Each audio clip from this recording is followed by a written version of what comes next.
Nous bénissons tous les frères en Christ ce matin.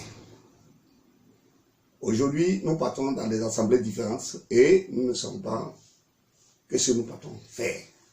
C'est justice, nous avons vu et connaître quelle est la mission du Seigneur Jésus-Christ sur la terre. On va comprendre mieux l'évangile. Parce qu'aujourd'hui, tout ce que nous faisons, il faut que nous sachions ce que nous faisons. Un footballeur va au terrain, il sait ce qu'il fait. Un cuisinier sait ce qu'il fait dans la cuisine pour qu'il ait de bons plats. Donc si nous partons à l'assemblée, il faut que nous sachions effectivement qu'est-ce que nous venons faire. C'est pour cela aujourd'hui nous allons prendre le livre d'Ésaïe. Ésaïe 61 et Luc 4 pour voir définir quelle est la mission du Seigneur Jésus-Christ sur terre. Donc encore la lecture. On dit, l'Esprit dit, l'Éternel est sur moi. Car l'Éternel m'a oint pour porter de bonnes nouvelles aux pauvres. Il m'a envoyé pour guérir ceux qui ont le cœur brisé, pour proclamer aux captifs la liberté et aux prisonniers la délivrance, pour publier une année de grâce de l'Éternel et un jour de vengeance, pour consoler tous les affligés. Ça c'est Ésaïe 61, verset 1 à 2. Et nous allons voir le livre de Luc.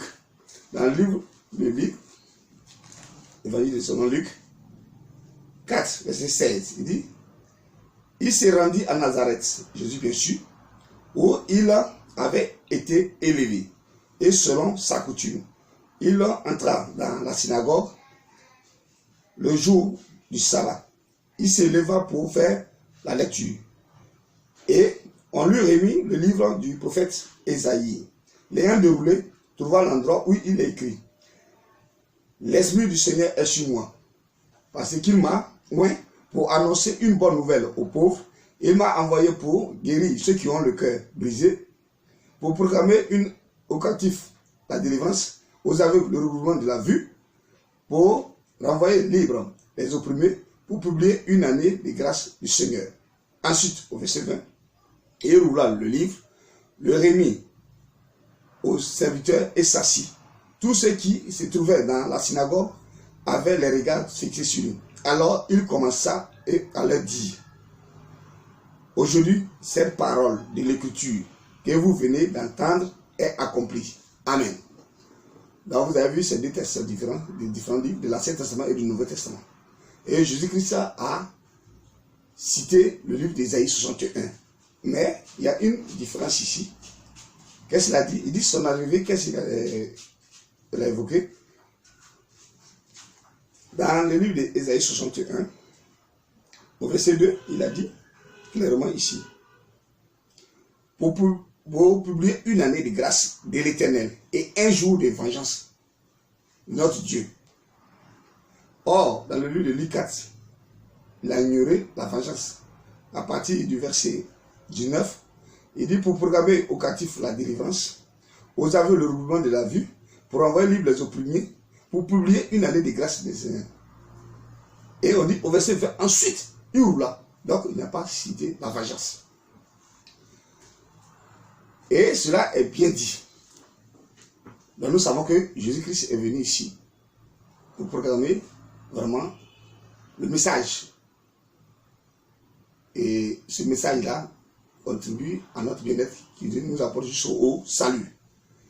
Mais quand nous entendons certaines personnes dans les assemblées, ils ont dérouté carrément. Ça, ce n'est pas l'évangile. On appelle ça peut-être l'évangile social pour le bien-être. Quand Jean nous dit dans Jean 3, verset 27, tout ce que tu as, ça a été donné dans le ciel. Et quand nous citons aussi le livre de Marc, la Marc 16, déclare ici effectivement que à partir du verset 16 bien sûr, il dit celui qui croira et qui sera baptisé sera sauvé.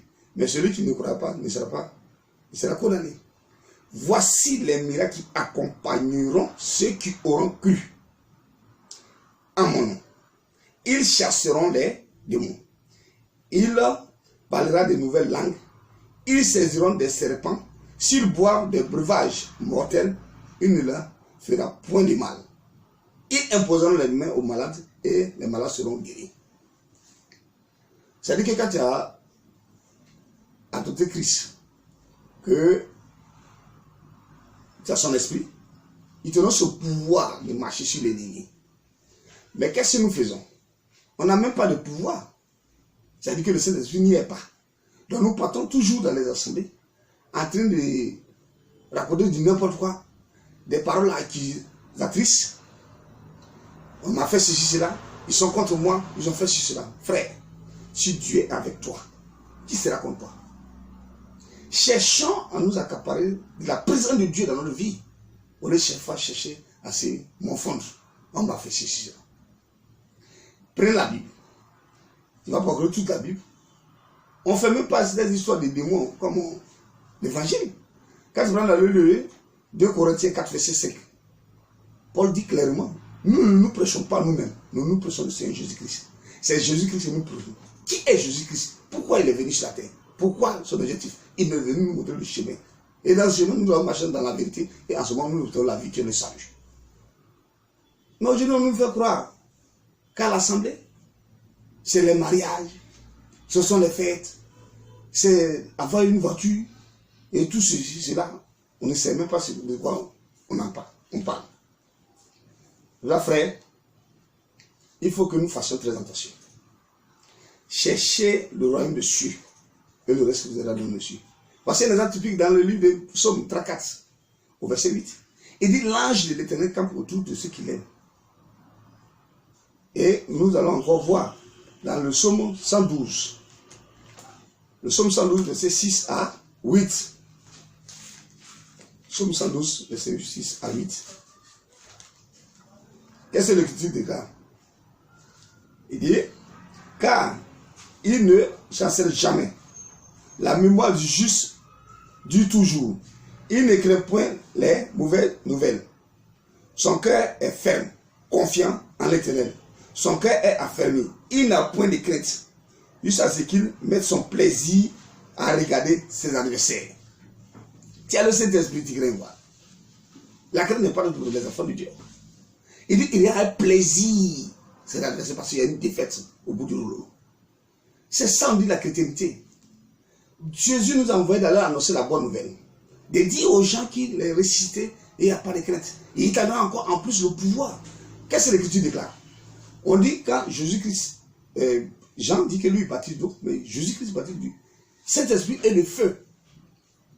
Le feu, quand nous en parlons, aujourd'hui, ils ont dérouté dans nos sens. Quand on dit on baptise du feu, dans le livre de Jérémie 23, verset 29, il dit le feu, la parole, ma parole n'était pas un feu, la parole de Dieu était un feu. Quand il dit la femme ne doit pas prêcher, ça les brûle. Quand il dit on ne doit pas lire ses paroles, ça les brûle. Quand il dit on ne doit pas faire ça, ça les brûle. Il faut un faux baptême, ça les brûle, c'est la parole. Aujourd'hui, on te fait croire que c'est du feu. C'est comme si le feu descendait dans une assemblée. Lorsque le programme demande le feu, ça va venir. Et tu arrives aujourd'hui, peut-être, comme tout le monde parlait l'anglais, fire, autre. Ce n'est pas un cycle l'assemblée. Ce n'est pas du désordre. Dieu est avec toi, frère. Le feu qui est la parole. Quand Dieu t'est parti du Saint-Esprit, quand tu as le Dieu en toi, obligatoirement, il faut avoir la parole.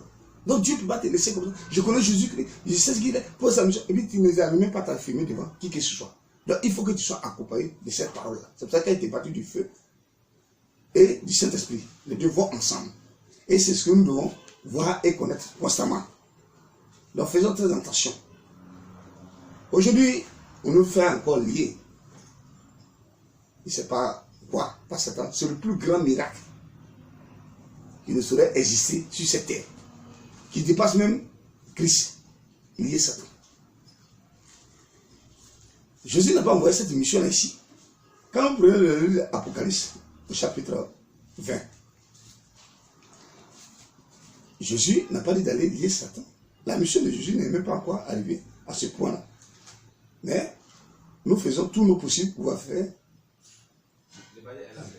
Il dit, voici, il saisit le serpent ancien, le dragon, qui est le diable, et il le lia pour 1000 ans. C'est à la fin, au millénium, à la fin des temps, qu'on va saisir le dragon pour le lier. Mais vous le liez maintenant. Or, quiconque parle de lier, c'est vraiment mettre quelque chose à l'écart. Vous ne pouvez pas qu'ils agissent dans quelque chose. Mais aujourd'hui, nous le lions, mais le mal sévit, le malin est toujours là. Si on lit chaque fois, puis il a le pouvoir encore, puis faire des choses. La Bible nous a dit clairement que dans le livre de Jean, dans 1 Jean 5, au verset 19, il dit, nous savons que nous sommes de Dieu, mais le monde entier est sur la gouvernance du malin, c'est-à-dire du Satan. Aujourd'hui, c'est lui qui a ce pouvoir sur la terre. C'est pour ça que le monde brille. Le monde a tout. Mais nous, les chrétiens, nous sommes vraiment détruits. Mais cela aussi n'est pas décourageant parce que tous nos problèmes, tous nos malheurs, quand l'ennemi, quelqu'un vient, il te persécute. Mais au bout, c'est la victoire. Et cette victoire, ça entraîne quoi? Le témoignage. Il faut que nous soyons des témoins de Christ. Christ a souffert. Nous devons tous aussi souffrir. Il dit, à mon nom, vous allez souffrir. On te fait croire que l'argent, c'est tout dans l'église. Quand tu es béni, il a l'argent. La bénédiction, ce n'est pas l'argent. Il y a des gens qui ont de l'argent. Mais aujourd'hui, ils pleurent. Parce qu'ils sont malheureux. Ils n'ont pas la paix du cœur. C'est avec quelqu'un qui vivent. Donc c'est pour ça, frère, il faut que nous fassions très choses, très attention. Dans Matthieu 5, verset 43, il a dit clairement, dans l'écriture, souvent quand nous voyons des choses, ça nous étonne que quelqu'un a fait, bon, comme puisque la théologie n'est pas biblique, ça a été créé par l'homme, par des animosités et des choses qui concourent. Il faut que nous nous attelons à connaître aisément les choses. C'est pour cela, ici, dans Matthieu 5, le verset 54 et 43-44, il dit, vous avez appris qu'il a été dit, tu aimeras ton prochain et tu haïras ton ennemi. Mais moi, je vous dis, aimez vos ennemis, bénissez ceux qui vous maudissent, faites du bien à ceux qui vous haïssent et priez pour ceux qui vous maltraitent et qui vous persécutent. Et il a dit encore plus loin que si on te frappe par la joue droite, donne la joue gauche. Ça, c'est l'Esprit du Seigneur. Mais qu'est-ce que nous constatons? Aujourd'hui, nous sommes dans les assemblées, on entend souvent les gens dire l'Éternel des armées vient. Mais quand tu parles de l'Éternel, non pas de guerre. C'est une fonction lorsque les gens partent en guerre qu'il appelait Dieu des armées. C'est comme Yahvé, Jireh, El Shaddai, Yahvé Sabaoth. Donc, ça, ce ne sont pas les noms de Dieu. Ce sont des fonctions que Dieu prend en nous. Donc quand il dit l'Éternel des armées, c'est comme il fait la guerre. Mais puisque lui-même, il t'a dit quand tu fais la justice, Dieu, c'est le pardon, la miséricorde. Il dit de prier pour ton ennemi. Mais on ne le fait pas. On pense que en faisant tous ces genres de choses, l'ennemi a une force. Non. Laisse Dieu nous diriger ta vie. C'est pour ça que Paul dit que dans le livre de Romains 14, au verset 8, il dit si je vis pour le Seigneur. Si je meurs pour le Seigneur. Donc il n'y a pas de débat par là. Donc il faut que nous nous contentons sincèrement de l'écriture. Tout ce que vous voyez dans l'écriture, suivez exactement ce que l'écriture vous dit. Tu vas à l'assemblée d'abord. Qu'est-ce que Dieu me témoigne au juste? Et comment savoir aussi que Dieu est à moi? Je vais vous donner un petit secret. Selon le Saint-Esprit. Quand vous avez le Saint-Esprit, la première des choses que tu vas remarquer en toi, que tu vas haïr ce monde-là. Parce que tu vas voir qu'il n'y a pas de justice. Tu vois quand on nous prime les malheureux. Eux, on fait beaucoup de choses. Ton regard change. Tu ne vas pas te mettre dans cette histoire d'habits, dans cette histoire de voiture, de luxe. Non. Parce que Dieu n'a pas adopté ce genre de choses par rapport à ces libertés. Il dit que vous en avez besoin, mais ce n'est pas important. Nous devons sauver les âmes des uns et des autres. Et c'est ce que l'Écriture nous dit. Donc frère, quand Dieu dit une chose, il faut le faire avec beaucoup de joie. Ne cherche pas à transgresser quoi que ce soit. Tu ne peux rien y apporter. Tu ne peux rien faire, mais que de suivre ce que la parole de Dieu dit. C'est pour ça, ici, Dans le livre de Romains 12, au verset 19, il dit quoi? Ne vous vengez point vous-même, bien-aimés, mais laissez agir la colère, car il est écrit, à moi la vengeance, à moi la rédemption, dit le Seigneur. Mais si ton ennemi a faim, donne-lui à manger. S'il a soif, donne-lui à boire. Car en agissant ainsi, ce sont des charbons ardents que tu amasseras sur sa tête. Tout est tout dit. Laisse Dieu agir dans ta vie. Laisse Dieu au contrôle. La Bible dit d'aller évangéliser, va évangéliser. La Bible dit de choisir Dieu qui te sera sauvé. Il faut le faire. N'écoute même pas ce que l'un dit. Le monde entier peut t'haïr, mais si Dieu t'aime, mon frère, c'est la vie éternelle. Qu'est-ce que ce monde va faire? Rien. Donc Jésus-Christ est venu à un moment donné où les gens ont lâché. Il faisait du n'importe quoi. Et il est venu nous montrer exactement la voie, comment atteindre Dieu. Le salut, bien sûr, à la fin des temps. Et il a dit comment vous devez marcher. Mais ils sont venus nous abominer par la tradition, par les, je ne sais pas quoi, un esprit démoniaque. On a institué beaucoup de choses dans l'assemblée. Quand un homme se met là, il dit recevez le Saint-Esprit. Quelle parole. Mon frère, va rectifier encore dans ta théologie. Il y a un problème. On dit que l'Esprit Saint soit avec nous. Je ne suis pas un professeur de français, ou bien quoi que ce soit, mais nous savons que ça doit être conditionnel. Et à cette condition, si Dieu le veut, qu'il le fasse. On oblige Dieu à faire quoi que ce soit. Et quand vous dites recevoir le Saint-Esprit, quand nous prenons le livre de Galates 5, verset 22, si on peut, c'est même pas la peine de dire des choses. Dans Galates 5, verset 22, qu'est-ce que la parole dit ici? Il dit, voici le fruit du Saint-Esprit. Le fruit. Il dit, mais le fruit du Saint-Esprit, c'est l'amour, la joie, la paix, la patience, la bonté, la bénignité, la fidélité, la douceur et la tempérance. On dit le fruit. On ne peut pas dire les fruits comme les pasteurs le disent partout. On dit le fruit. C'est-à-dire que quand tu as le Saint-Esprit, tous ces gens du comportement, on doit avoir toi. Voir la patience. Tu es sûr, quand tu vas aller dans une assemblée, quand tu vas dire, reçois la patience, reçois la paix, reçois la joie, la personne reçoit. Vous blaguez vous-même. C'est Dieu seul qui bâtit du Saint-Esprit.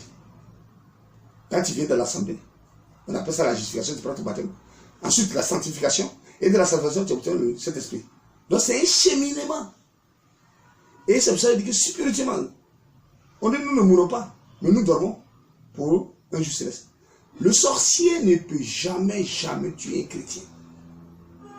Ben, c'est spirituellement. Donc, il faut qu'il te suive dans les traces où tu viens passer. Si tu viens à l'assemblée, tu es justifié selon l'esprit. Il aussi sera justifié. Mais il faut qu'il réussisse par son baptême. Il te suit. Ensuite, c'est la sanctification. Et aujourd'hui, tu as le Saint-Esprit. Il oublie aussi d'avoir le Saint-Esprit pour pouvoir t'atteindre ou d'avoir le même esprit. Et à ce moment, qu'est-ce qui se passe? Il devient un oint. Et cela, il n'est pas possible de dire.